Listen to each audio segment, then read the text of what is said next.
The moon hung high in the sky, casting a ghostly glow over the world as I found myself unable to sleep. Thoughts swirled in my mind, memories of my father haunting me in the stillness of the night. Unable to shake the restlessness that gripped me, I made a decision. I would visit his grave, seeking solace in the quiet of the graveyard. As I navigated the familiar paths of the cemetery, the gravestones stood like silent sentinels in the darkness. The air was heavy with the scent of earth and decay, the only sound the crunch of leaves beneath my feet. I found my father's grave, a sense of sadness washing over me as I knelt beside it, the weight of loss pressing down on my chest. But then, as I looked up, something caught my eye, an abandoned mausoleum, nestled in the shadows at the edge of the cemetery. I had never seen it before, its crumbling facade and overgrown vines a stark contrast to the carefully tended graves that surrounded it. A sense of curiosity tugged at me, and without thinking, I made my way towards the abandoned structure. The air was thick with a sense of foreboding as I stepped inside, the darkness enveloping me like a heavy cloak. The interior of the mausoleum was cold and musty, the silence broken only by the faint sound of my footsteps on the stone floor. I moved cautiously through the empty rooms, a chill running down my spine as I explored the abandoned space. And then, as I turned a corner, my heart leaped into my throat.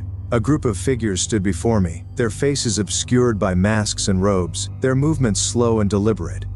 Fear gripped me as I realized that I had stumbled upon a ritual, a dark and sinister gathering that I was never meant to witness.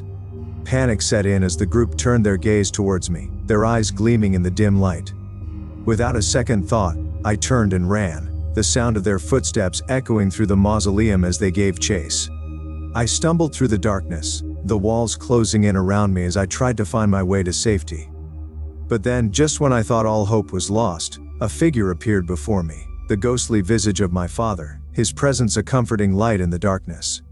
Without a word, he pointed towards a hidden passage, a way out that would lead me to safety. It happened so fast, a fleeting moment of guidance that saved me from the clutches of the ritualistic group. With a surge of adrenaline, I followed my father's ghostly guidance, his silent presence leading me through the maze of the mausoleum. I burst out into the night, the cool air hitting me like a wave of relief as I raced towards the safety of the cemetery gates. And then, just as suddenly as it had all begun, the figures of the ritual vanished into the darkness, leaving me standing alone in the silence of the night. Shaken but unharmed, I made my way back home, my heart still racing with the memory of the night's events. I called the police and explained what had transpired, but when they arrived, there was no sign of the abandoned mausoleum or the ritualistic group. It was as if they had disappeared into thin air, leaving behind only the lingering sense of unease that hung in the air. As I settled back into bed, the memory of my father's ghostly presence still fresh in my mind, I knew that I would never forget the events of that night. The encounter with the ritualistic group, the guidance of my father's ghost, it was a night of terror and salvation that would forever haunt me. And so in the days that followed, I made a decision.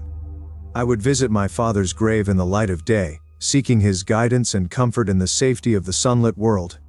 And as I stood before his headstone, the memory of that fateful night etched into my mind, I knew that my father's spirit would always be with me, watching over me and guiding me through the darkness.